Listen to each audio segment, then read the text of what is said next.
What if I told you the secret to a language model's incredible fluency isn't just about the words it knows?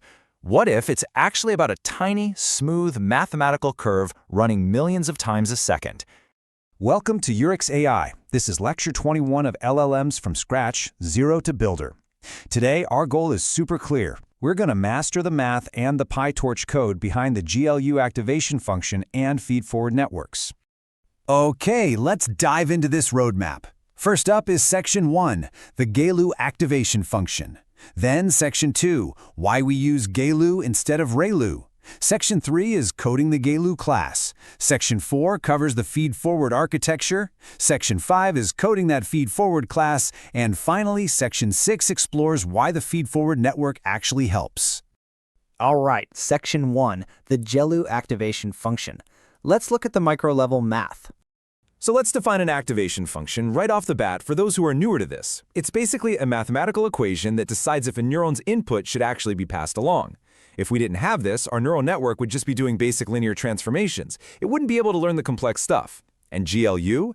That is the specific, smooth, nonlinear curve we use in GPT models. It approximates a rigid threshold, sure, but it gives us much more nuanced learning. Moving right along to Section 2. Why we use GELU instead of ReLU. Why the upgrade? Now, what's really interesting about this slide is the stark contrast between these two mathematical approaches.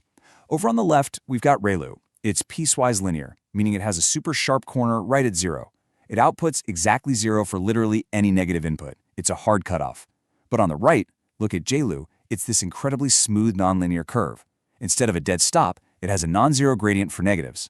So with ReLU, if a neuron gets a negative input, it gets totally zeroed out. Boom, it stops contributing to the learning process entirely. But GELU's smooth curve, it lets those negative inputs still make nuanced adjustments without hitting those harsh dead ends. GELU or ReLU, does the smooth curve seem worth it to you? Seriously, pause this explainer right now and drop your answer in the comments. I'd love to see where you stand on this. Okay, Section 3, coding the GELU activation class. Time to get hands-on. Here's how we actually implement this in Python. Step 1 is defining a PyTorch class for the mathematical approximation. We use an approximation here because computing the exact math is computationally heavy, and we need this to run super efficiently on regular hardware. Step 2, we just pass our input tensors right through that GELU formula. And finally, Step 3, we return those smoothly activated values back to the network. Very simple code, but it runs millions of times a second. Section 4. The feed-forward neural network architecture. Let's zoom out and see where this activation function actually lives.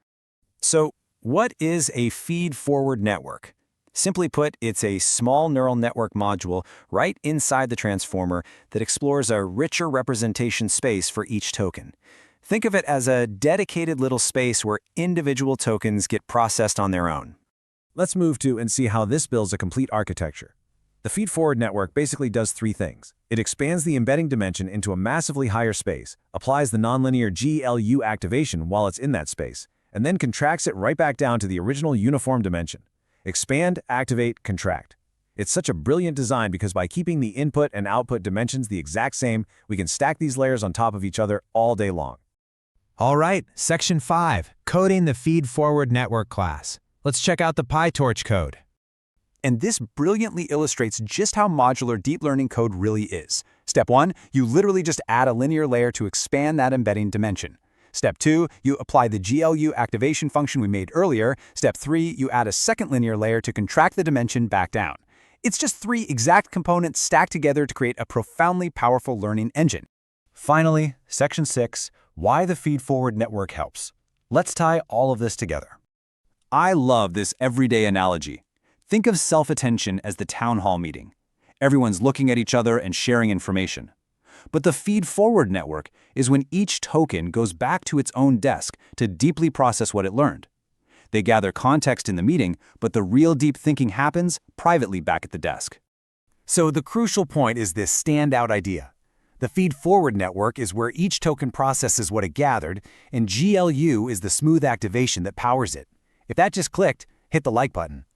Okay, let's do a quick energetic recap. GELU is a smooth curve that allows for highly nuanced learning, completely replacing the harsh zero cutoff of the old ReLU function. Meanwhile, feed-forward networks use this elegant expand, activate, and contract architecture. Ultimately, tokens use this isolated space to thoroughly process the information they gathered.